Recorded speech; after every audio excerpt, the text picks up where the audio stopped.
Welcome to America's Web Radio. This is Ron Bachman, and you're listening to Healthcare Insight. We're going to continue with the theme of Healthcare Insight, looking at the health of this country from various perspectives. I like to take some YouTube presentations that are very important but don't seem to get many eyeballs, if you will. And one of those is a whole series by Pastor Corey Brooks, and he is sometimes called the rooftop pastor. He is from the Southside of Chicago, and he is trying to improve that area, which is filled with gangs and drugs and crime. And he runs a church there, but he's a very unusual individual in that he is a black pastor that is very conservative. He understands that conservative values is what can help save that part of the community, and he wants to raise the awareness of those values by sitting on the rooftop of one of the buildings in a tent for 100 days and broadcasting his message of hope and opportunity and conservative values to a broader audience. What he ultimately wants to do is gather enough funds to build a charter school in that community so that the kids have an opportunity for a real education, not the dismissive type of education, the incorrect education that many of those kids are getting, or no education that those kids really aren't getting just by going to a classroom and sitting there. They're not getting an opportunity to get ahead through what every American in the past has always found as the avenue to getting out of poverty, to improving their lot in life, to improving their standard of living, and that is education. So I want to talk to Pastor Corey right now and ask him some questions, because he is a conservative, and many of the questions that surround him from his local community is the idea that he openly says he believes in the conservative values. So tell us about that question and how you address it, Pastor. And the question is, how did you become a conservative? And I always tell the same story, how I was at Ball State University majoring in political science, and I never will forget, it was a political science 101 class, my first political science class, where the professor put a bunch of viewpoints on the board. On one side, he had views of conservatives. On one side, he had views of liberals, but you didn't know that because he had them covered up and they were switched. The conservative views were on the right. The liberal views were on the right and the conservative views were on the left. But we didn't know that because they were covered. And he began to go down the list. And he said, circle the ones or write the ones that you agree with. And after going through the list of thoughts and views, he uncovered the words. And there they were, conservative, liberal. And when I looked at it, I discovered that for the first time, I understood that my views were more aligned to being a conservative. But then the professor went on after a little dialogue and discussion of the views, and he said, if you are conservative and you hold these viewpoints, it is most likely that you align with the Republican Party. Whoa.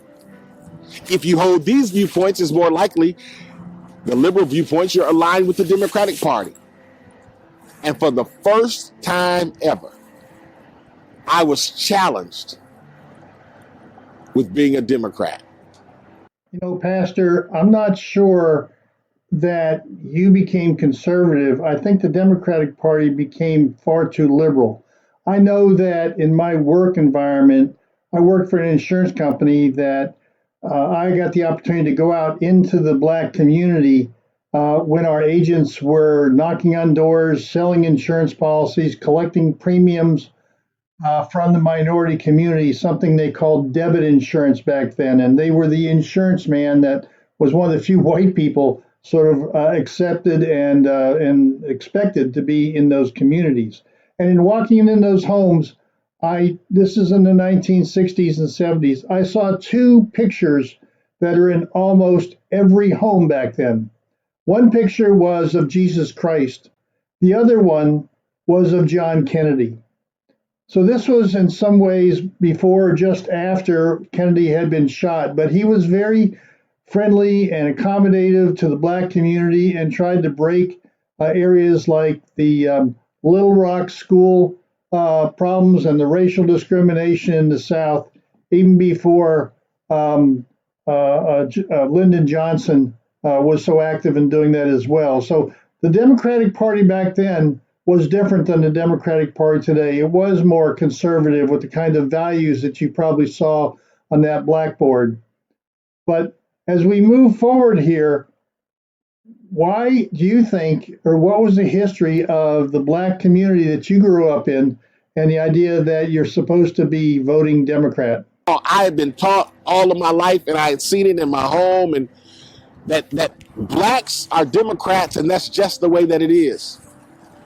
But after looking at that board and staring, it set me on a path to try and discover what I really believe, not what they were forcing upon me, or not what they were trying to demand for me to believe, but what at my core, in my heart, what did I really believe? And I discovered after 4 years of college at Ball State University, where I got a degree in political science, I discovered I'm conservative. Pastor Corey, I am sure that discovery that you are conservative and that you being outwardly vocal in your preaching and the community, your own congregation, I'm sure was kind of shocked at the way you would present your conservative values. So tell us a little bit about the backlash and the pain or the endangerment that you found yourself in as a Black conservative Christian pastor in a community that had such different social perspectives that they still held on to the idea that if you're Black, you have to be Democrat, even if they didn't recognize that those weren't their real values. But that discovery, let me tell you, has come with a lot of heartache and a lot of pain.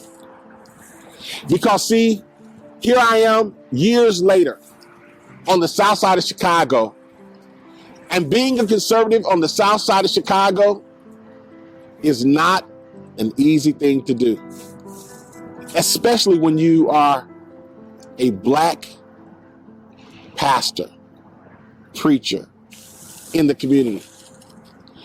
I could tell you on and on about so many things that have happened to me just because I've declared I'm a conservative. Just because I said I vote Republican. So, Pastor, give us some examples. I know you said it wasn't easy. You're kind of swimming upstream. You're in a community where you're trying to bring people to the Lord.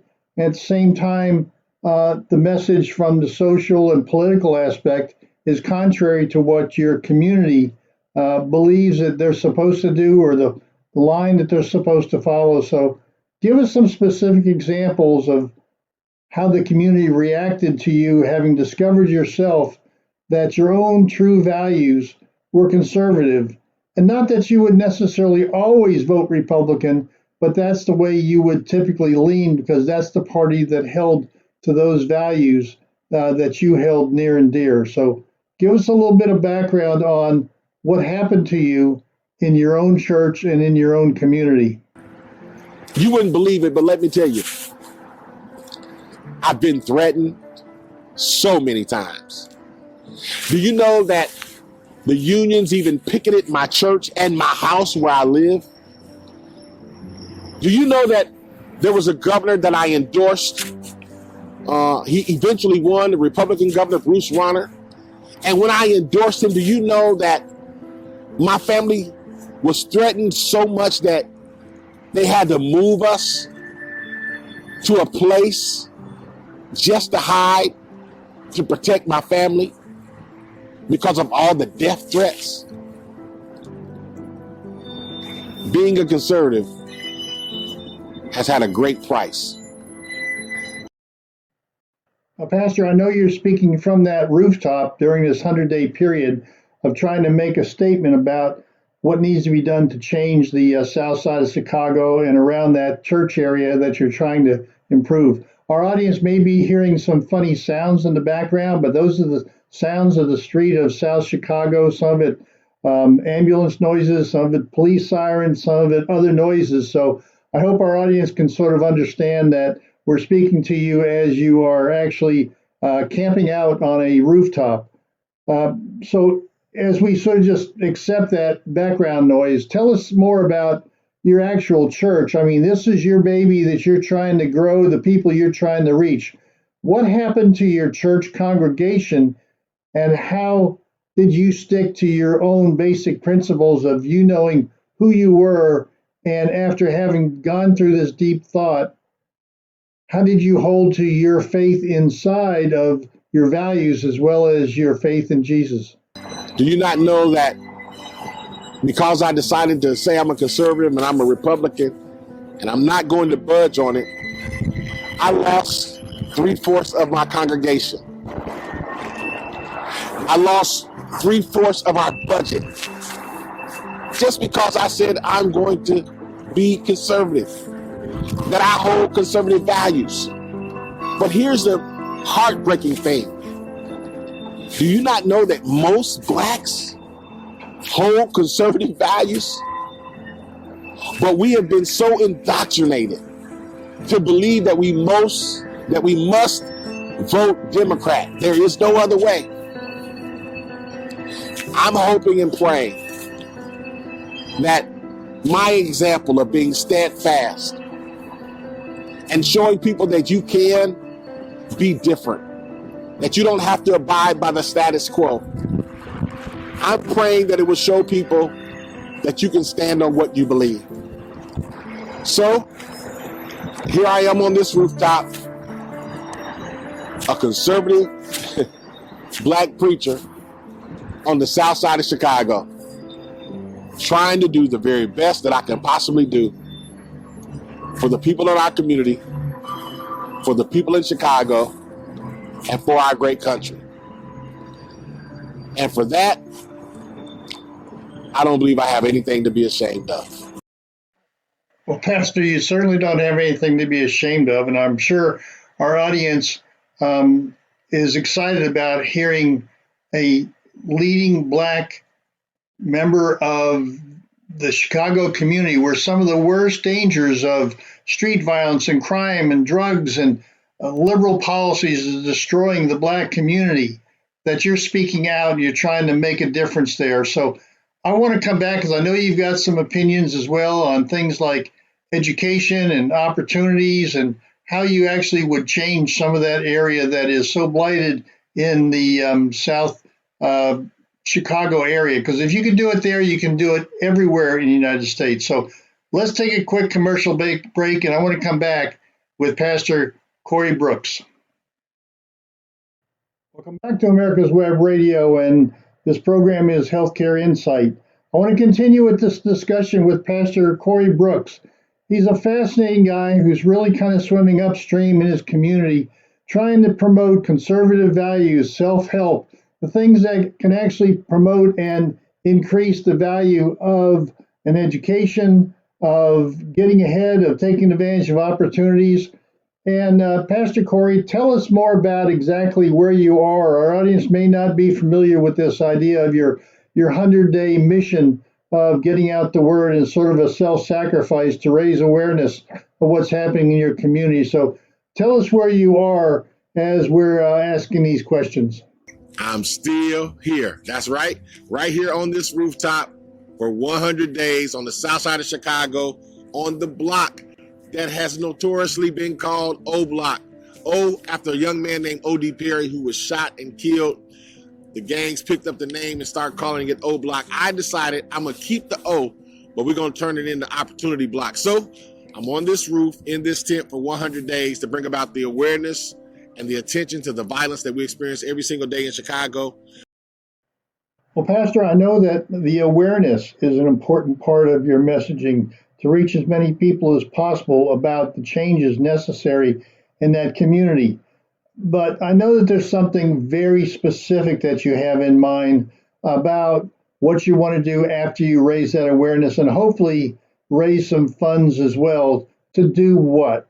What is your ultimate plan here, or at least the starting plan, to reach your ultimate goal of really making a change, making a difference in that part of Chicago? But also to build a community center to help transform the lives of people.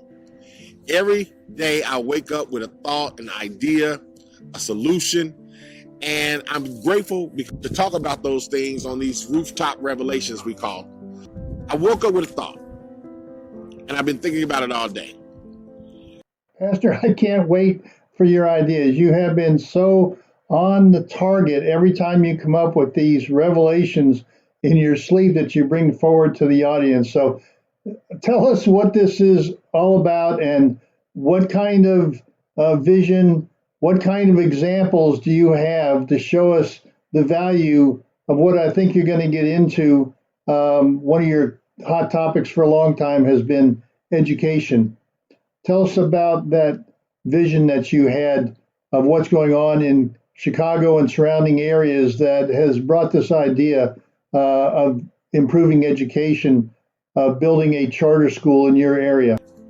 Close to Chicago, there's a suburb called Oak Park. And in Oak Park, they decided to get rid of the academic achievement classes. They decided to get rid of the honor classes in order that they said, close the gap between black students and white students. Their idea of closing the gap is lowering the standard and thus, they say, equaling the playing field. So, Pastor, when you hear that kind of change going on in some of the schools around the area, trying to bridge or close that educational gap between whites and blacks, does that fit in to that list of conservative values that you learned at Ball State? Does that fit into what you think will be a real solution to the educational problem of people in your community? What I want to tell you right now, I think that is insane.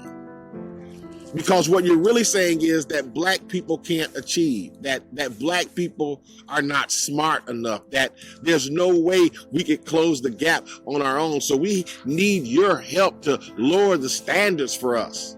And that's the last thing we need. Well, Pastor, I couldn't agree more personally, but I know across this country, the idea of getting rid of standards, of lowering the bar for everybody, kind of make everybody equal at a lower level, seems to be a philosophy of the liberal educators that don't want to show that some people get ahead through meritocracy, they're studying harder, they're learning more, they're spending more time on their academics. Others spend more time in other ways. Maybe it's music, maybe it's the arts, maybe it's drama, maybe it's sports. But the idea that in the academic world, that the black community can't achieve, so let's just lower the standards, I think has been disproven in so many different ways over the years. And so, what do you think is needed if you recognize that that is not the answer for your community and your parishioners? We need to make sure that we have education that sets the standard for all of us to meet. So what do we need to do?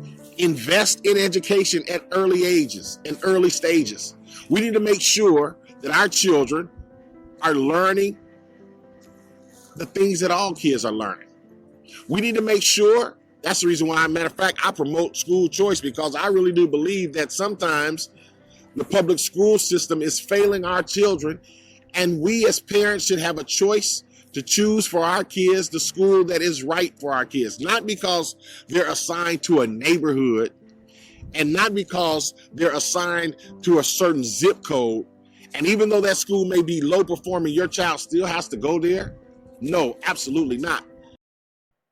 Pastor, I think you've even said in the past in other presentations that you believe that school choice, charter schools, opportunity schools, whatever you want to call them, are really the civil rights issue of the current day, that without improving the schools, without improving education, the people at the bottom that have the fewest choices, that don't have the economic ability to send their kids off to school someplace for a better education, to separate themselves from public education that's failing them, that it is the people at the lower end and more people of color that are mostly affected. So why don't you summarize this and say, what is it that the parents deserve out of all of this? We should have the right as parents to choose the right schools for our children. And the last thing we need is for you to lower our standards. No, we need to meet the standards. We need to achieve like everybody else. And together, we can do that by making sure that our children are accountable, just like all children are accountable. Well, praise the Lord, Pastor. I think an awful lot of people would agree with you that the current bureaucracy, the current educational system, the current teachers' unions have kept good education from the Black community for far too long. And that the idea of school choice, of school opportunity for parents to make some decisions for the benefit of their own children, for the benefit of the future generations, to break the cycle of poverty is so important these days. But it's very difficult to do. And some people put up sort of straw man type arguments that you set up school choice. How are the children in that community that you live in, how are they going to get bused to a place that might be far away, but they still think of maybe existing charter schools from other communities, when the reality is you're talking about building a charter school, an option to public education in your own community so that you can help and the parents can help to deliver the message of the education of trying to help those kids get ahead in their own community. So there's not any talk there of having to bus people away. You certainly could take people in your own community and give them options, just like many people in other more affluent communities have choices of public or private schools, but within the same driving distance in the same neighborhoods. So that kind of argument kind of falls flat.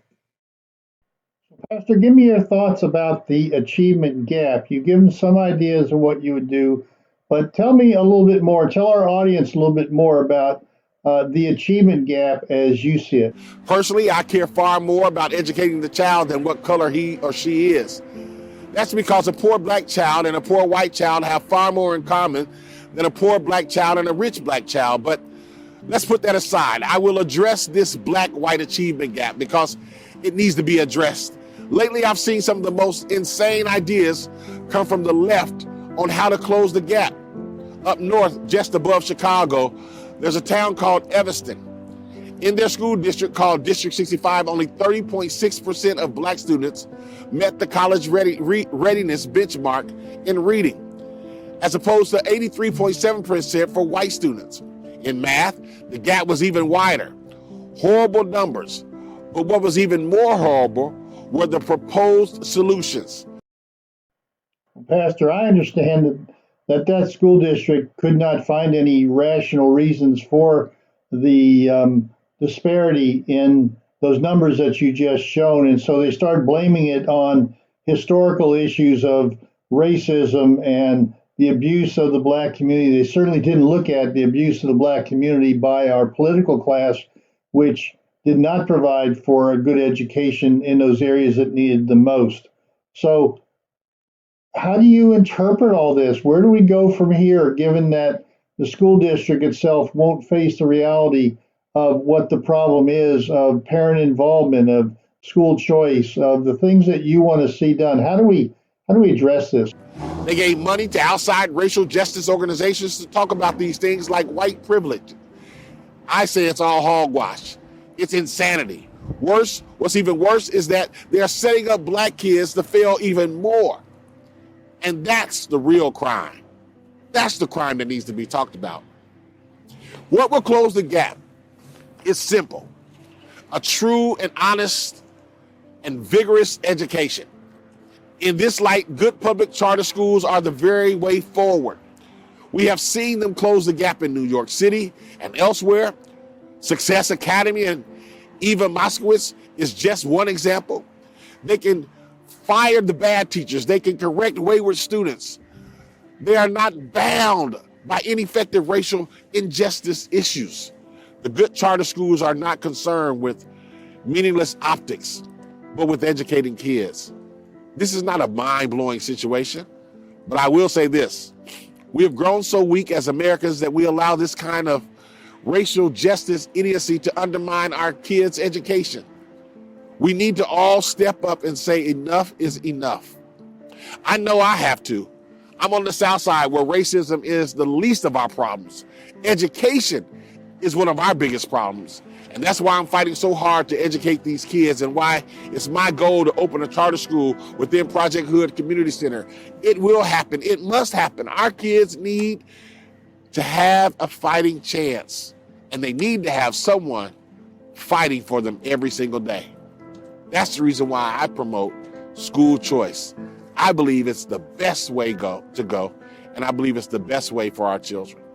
Pastor Corey Brooks, thank you for your very powerful words and messages about education and your thoughts and how even areas that are such crime-ridden, drug-infested areas, poverty throughout the South Chicago area, how we really can address in a logical, conservative, impactful way how we can help the lives of those kids on the south side of Chicago. What we've been doing is failing. You know that, I know that, and there's nothing to be lost by trying something different, and I applaud you for that. Let's take a quick break, and I want to come back, and I want to continue to get your thoughts on other areas and other solutions that can improve the lives of the minority community in South Chicago. Welcome back to this third session of America's Web Radio, and the program is Healthcare Insight. And today we are talking with Pastor Corey Brooks of the South Side of Chicago, one of the worst blighted areas, the biggest crime area, and he's got a church there, and he's trying to make a difference. And he's bringing conservative values to the forefront to say, here's how we can change this, that what we have done up to this date, following big government policies, welfare programs, hasn't helped our youth. Our gangs are taking control, violence in the community, fatherless homes, all those things are affecting the black community more than any other community. And he's stepping forward and saying enough is enough. And I want to talk to him today about the youth in that area. But first, I want to ask them a question. For those who haven't been listening maybe to the previous sessions, why are you doing this? Why am I doing it?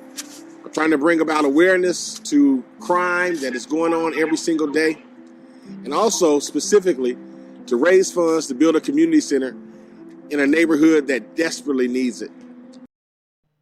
Pastor, those are obviously very laudable goals, and I wish you well in achieving them. Clearly, that community needs something different, a different voice, somebody reaching out to them where they have a need. And a community center certainly would change the dynamics in that part of the community with your leadership. Tell the audience here what some of the biggest concerns are that you see in the current day life of the kids that's really troubling you. It's this thing called smash and grab.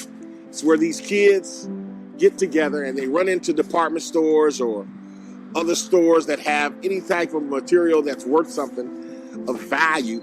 They smash the glass and they take it. Well, when you have youth smashing glass and stealing $2 million worth of stuff, that's a sign that the glue holding our society is definitely weakening. It's a sign of what I want to call, and Eli Steele calls, bad faith. Pastor, I certainly couldn't agree more with you that it's a breakdown of a moral code. It's a breakdown of civility. It's a breakdown of thinking about the impact on others and not taking responsible actions on your own part. It's a lack of conscience.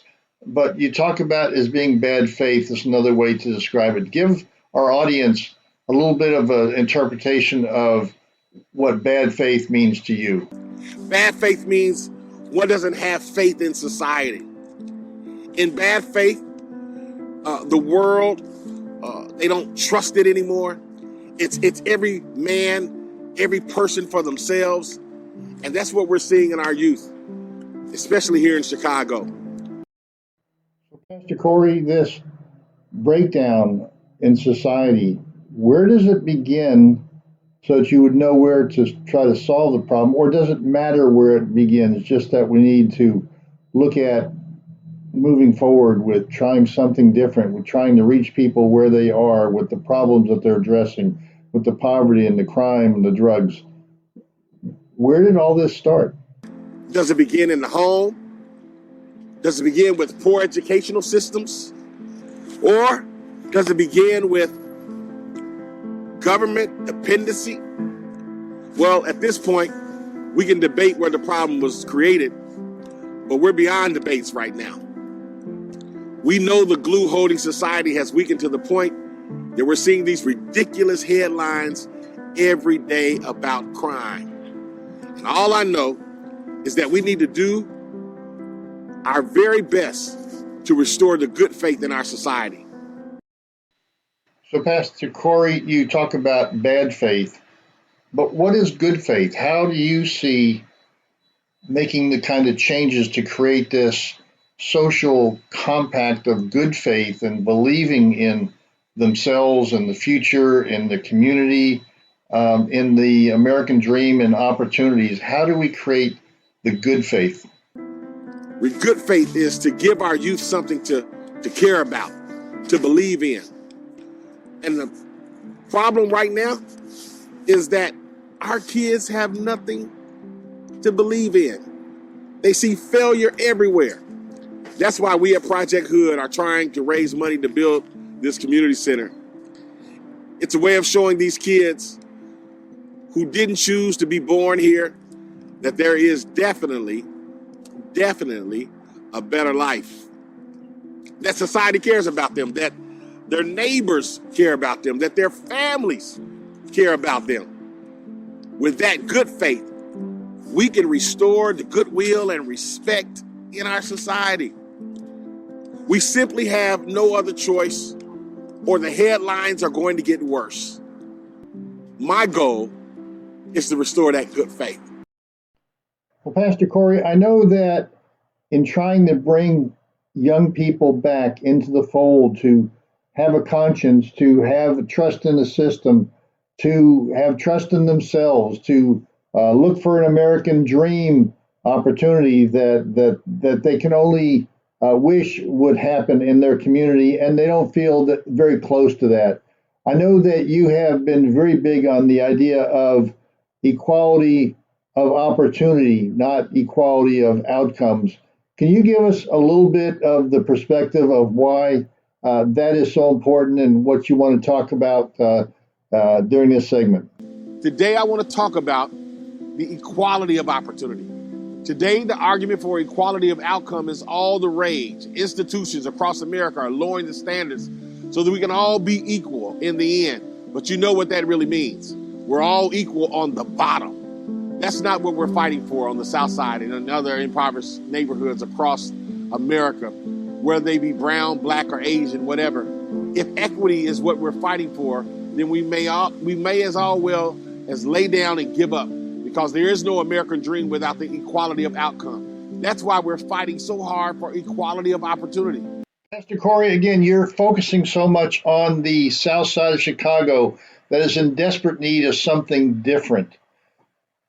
What has happened over the last 60 years? What is it that people don't see that live in the communities where they have so much government control for almost any part of their life? There's lots of government agencies in that area, but life has not gotten better. What is it that people in that area maybe just don't see, don't want to see?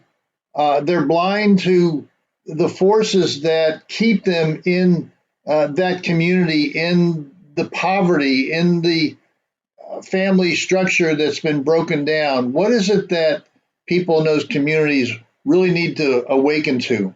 See, what very few people realize on the South Side is that since the 1960s, our government, post-60s liberalism, has made us an experiment in this pursuit for equality of outcome. Our community is literally government controlled. We have every form of government assistance available, from housing, food, medical care. The outcome after 60 and 70 years of this is that we are all equal on the bottom. The American dream is very dim for where I sit. Pastor Corey, that is very insightful on your part. And I know you're trying to do what you can in that community to raise awareness that government is not the solution, that the solution has to come from within, this equality of opportunity. But there aren't many opportunities in those areas. Businesses have been run out. Schools are bad. You've talked about education and other answers to questions that I've thrown out there. So what do you do? And you can't just blame government, can you? I mean, it's not just about the federal government or the state government, but certainly that is sort of a drug, an opium, if you will, that dulls the senses on what opportunities could exist for people in your community and communities like you. And certainly South Chicago, because Chicago's in the news of all the killings and shootings and the death and destruction that's going on in those communities. This is where gangs are formed because they need some form of safety. So what is it in your mind that is the cause of the problem? At the end of the day, is it government or is it something else? Can you give us your perspective? We can blame the government, the post-60 liberalism, as we want to, but the sad thing is that we in this community allowed it to happen. What is even worse is that we have had generations after generations born into this world, and this is all they know. Just like the world is all you know, we have to educate them to understand that this is not acceptable. We also have to educate them to know that the change is possible. We come from a proud people who survived the worst of American horrors, and we can reverse the conditions in our neighborhoods. The first thing we must accept is that government has no interest in the ability to fix the damage it did to our communities. We must do it ourselves. This is why I've made it my mission on the Southside of Chicago to fight the equality of opportunity. So, Pastor Corey, you clearly identified the issue of just educating people in that area as to what the opportunities really should be. And those who say just, that community ought to just pull itself up by the bootstraps. But the problem is they may not have any boots. So how do you do that in a community? What's the change in the mindset? What should be the demands and the requests of people in that community? Because I know, having grown up in a community that doesn't have those problems, that if those problems existed, the community leaders would get together and make certain demands around police protection, around better schools, around whatever it took to clean up the area, to get rid of gangs, to get rid of violence, to identify the troublemakers in the area. What is it that you're saying that community should really do using those conservative values that you've expressed before in this hour of our discussion? What is it that the community really needs to be awakened, and what are you trying to do to get them to make certain demands and requests? The fight begins with ourselves. American history is full of people who said things don't have to be the way they are. We must fight for the change. Today, on the South Side, we must add to that legacy. If our public schools are not equal to schools on other neighborhoods, then we must hold our educators accountable. If crime makes us too afraid to go out, then we must fight for the right to protect ourselves. And we must also break the codes of the street and help the police rid the neighborhoods of those keeping us down from the almighty dollar.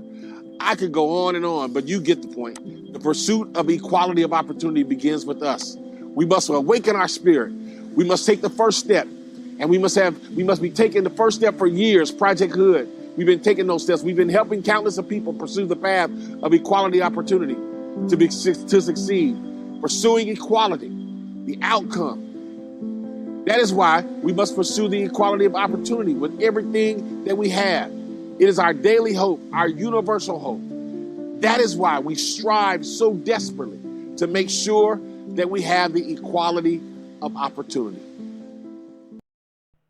Pastor Corey Brooks, your words of wisdom, I hope, ring out throughout Chicago and throughout the country. I think you have hit on some core issues and core solutions that are tangible, that can be implemented in your community and communities across this country. I hope more people will listen to this. And I want to do one more segment to pick your brain to get more thoughts on what it is you're doing, what you're trying to do, and some of the solutions that you have been offering up. So if our audience will stay with us for one more segment, we'll be right back after this commercial message. Welcome back to Healthcare Insight on America's Web Radio. Today we are talking with one of the most fascinating leaders in the South Chicago side, Pastor Corey Brooks. He is a pastor of a church that's in one of the most devastated areas of crime, of drugs, of alcoholism, of poor education, of gangs.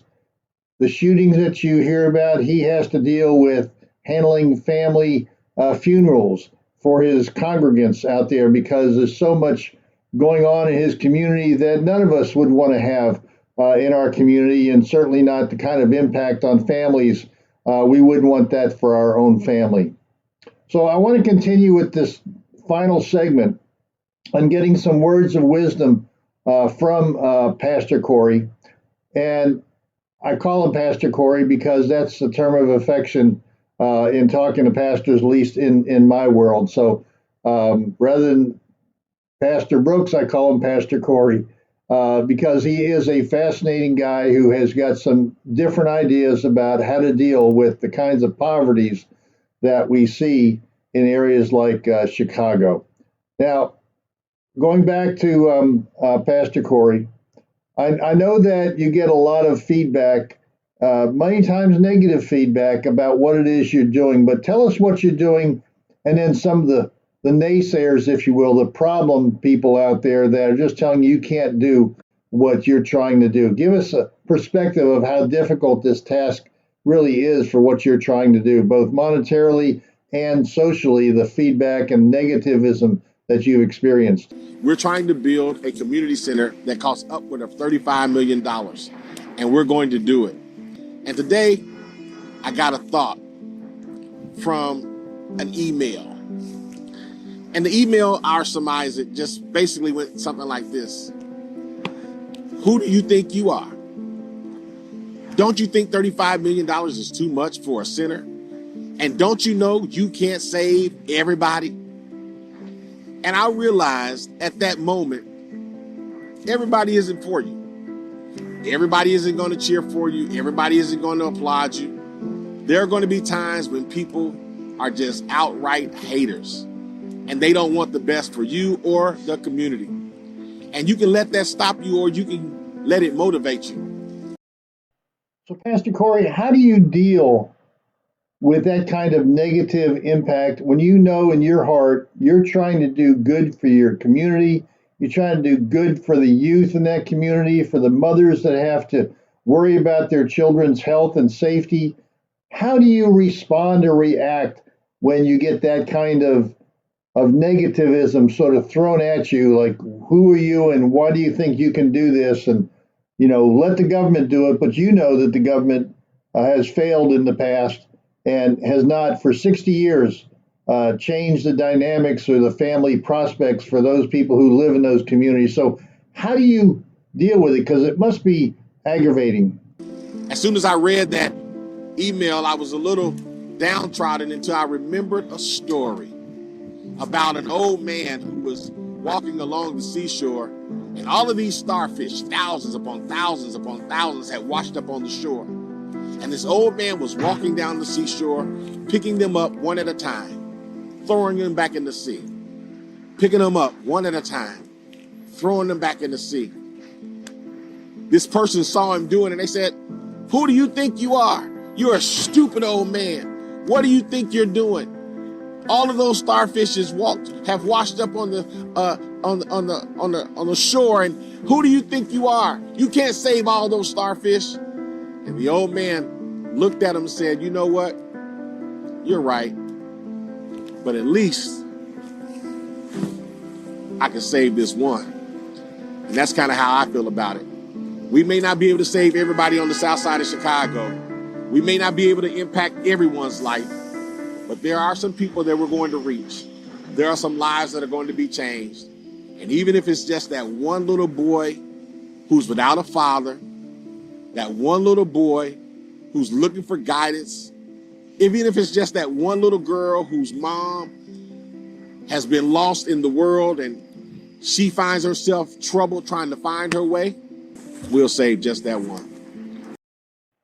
Pastor Corey, I want to have this audience get a chance to understand exactly what you're doing up there and what this center is all about. Now, I know you're in the Windy City, you're on top of a hotel in a tent.